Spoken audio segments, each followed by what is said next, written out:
të vrasjes nga SPAK dhe transportim të drogës nëse s'gaboj, përmend grupet e kosovarëve.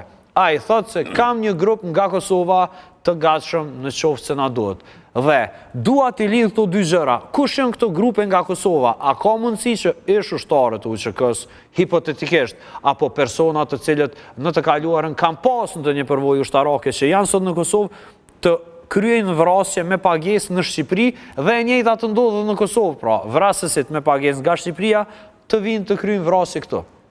E para që duhet të theksoj është se grupët të cilat kanë nevojë për këtë lloj shërbimesh, gjithmonë kërkojnë që këto veprat kryhen nga persona të jashtëm. Për shkak shumë faktorëve, identifikimi, mundësia që subjekti mund të themi apo viktime atyre mos t'i vrejnë lëvizjet e dyshimta dhe janë normale. Ne kemi pas shumë vrasje në Kosovë që dyshohet se grupet të cilët i kanë kryer këto vrasje vinë pikërisht nga Shqipëria dhe kanë mbet pa të zbuluara. Unë do të përmend një rast që mos flasim kështu vetëm për mund të themi generale. Vrasja për shembull në Kaçanik, ku ka humbur jetën. Aty edhe desha në Srat Cena për shembull. Është deri më tani pas zbulueshme, madje nuk kemi as edhe një sinjal që mënyra e deri tanishme ka treguar që policia e Kosovës është drejt zgjidhjes së problemit. Edhe vrasja në pedë dhe djegja makinë. Po, e njëjta gjë, domthon kanë përdor, më fal, vetëm këtë detaj që është shumë e rëndësishme ta përmend, besoj e plotson edhe profa më vonë. Mënyra e njëjtë e kryes veprës, domthon marrja në veturë, përdorimi i targave në të vjedhura, të vjedhura, djegja e veturës për mos lënë gjurmë, e deri tek shmangja e kamerave. Kjo është për mua shumë me interes fakti që po dinë më shmong kamera, por mos harrojmë një fakt tjetër, se janë profesionalizuar. Për shembull, një grup të caktuar me qoftë njerëz që i kanë braktisë policia e Kosovës, qoftë që kanë një sit veçantë të ushtrisë Kosovës, qoftë ushtrisë shtimtare të Kosovës, apo persona të cilët kanë vendosur me marrë me krimin, mos harroni, në të gjitha aktivitetet e policisë Kosovës ku ka pas bastisje, kur është kontrollu, shumica e këtyre kriminalëve i shikojnë këto filmat apo këto programa mund të themi këto filma dokumentar që lidhen me identifikimin. Dosja FBI. Kanë të gjitha dhe besoni sa shumë sot shikohen ata, sidomos për personat që merren me vjedhje. Sot për shembull nuk ka mundësi që një hajn shkoj pa dorza me vjedhje sepse të gjithë sa është nga kjo. A mund të vërtetë patjetër.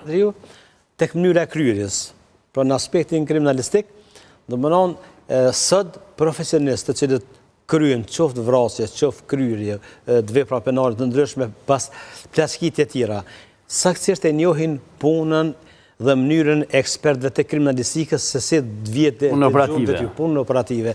Pra ka një plan të largimit para ekzekutimit. Një ndër elementet që do duhet që të ishte bazë për zbulimin dhe identifikimin e kryerësit potencial të një vepre penale janë gjurmë të gishtave. Dhe ato që tha Bedriu, që tha domon sot as një hajn, as një plaçketës ose një vrasës potencial nuk shkon pa dorza për shkak se të mos lej gjurmë. Ose edhe pa mosk. Edhe pa mosk për identifikim, madje edhe këpucat. Sepse është një metodë për identifikim bazë këpucave të domon gjurmë që vendos të këpucave gjatë lëvizjes. Shumica e tyre kanë mësuar përmes televizionit. Të gjitha i kanë mësuar në bazë të dokumentave të FBI-s ose dokumente të ndryshme. Po, mirë po, mënyra e kryerjes dhe kur i shef pra po lidhën te kolegu.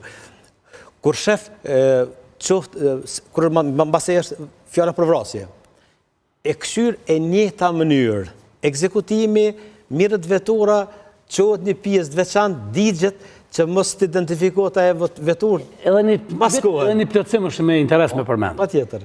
Për shembull, unë nuk kam pas një aksion të policisë Kosovës ose organet ndjekjes për shembull në Kosovë në lidhje me numrat e telefonit pa bë pa nom. Është një numër telefoni që mund ta blesh tek ta që merren me shitjet të numrave të telefonit në dorë, në rrugë. Nëse shkon i thu, më duhet një numër pa bë pa nom, domethënë një numër telefoni dhe një telefon. I blejnë zakonisht telefonat të cilët janë clear, 20 euro. Android pa asgjë, e blejnë numër telefoni pa bë pa nom. Nuk janë këto pa bë pa nom, por persona që kanë problem me meta psiqike apo probleme shëndetësore, këta i morën kartelin e identitetit, letrën